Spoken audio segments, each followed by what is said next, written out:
حمله به جان آریانا سعید هنرمند مشهور، اما در کدام کشور؟ گرفتن جایزه بین المللی آریانا سعید و واکنش های گسترده برای آریانا سعید و هوادارانش.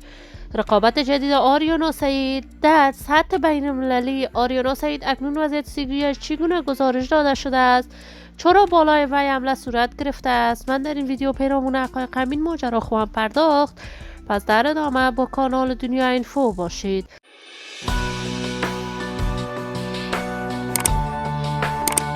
سلام و سلامتی نثار تک تک شما دوستان و همراهان ارجمند کانال دنیا اینفو.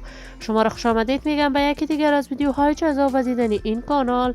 اگر دوستای تازه کانال دنیا اینفو باشید، پس برای من هرچی بیشتر از این کانال علامت سابسکرایب رو فشار دهید تا بیننده ویدیوهای جذاب و دیدنی کانال دنیا اینفو باشید. آریانا سعید هنرمند مشهور، چهره شناخته شده، محبوب و مطرح در میان مردم افغانستان است. علاقمندان و دوستداران خاص خودش را دارد. این هنرمند توانست در مدت خیلی کوتاهی به اوج شهرت ملی و بین المللی برسد.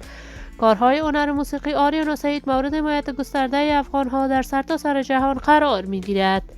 این هنرمند برای اولین بار با سرودن آهنگ دوگانه با جاوید شریف شروع به سرودن آهنگ کرد، اما اکنون از آن زمان 15 سال می‌گذرد. آریانا سعید لقب ملکه دلها را از طرف دوستداران و طرفدارانش کسب کرد و جوایز ملی و بین المللی تا کنون دریافت کرده است. آریانا هنرمند بی‌بدیل و سابقه دار افغان شهرت جهانی دارد. تازه تصاویرش نشر می شود که وی بزرگترین برنامه به سطح بین المللی برگزار کرده است و نهاد برای دفاع از حقوق زنان افغانستان ساخته است. آریانا سعید هنرمند محبوب و مطرح تازه جایزه صلح از طرف ملل متحد کسب کرده است، اما تصاویرش نشر می شود که آریانا سعید در حالت بدی از طرف مخالفانش مورد حمله قرار گرفته است، اما وضعیت صحی وی خوب گزارش داده شده است. ما آرزوی صحتمندی، سعادت و کامیابی برای این هنرمند با جمعی از هنرمندان افغان از بارگاه عزت العزال تمنا داریم. دوستان و همراهان ارجمند کانال دنیا اینفو، شما هم نظریاتتان را در بخش کامنت با من شریک بسازید. این ویدیو را با علاقه‌مندان و دوستان آریانا سعید به اشتراک بگذارید.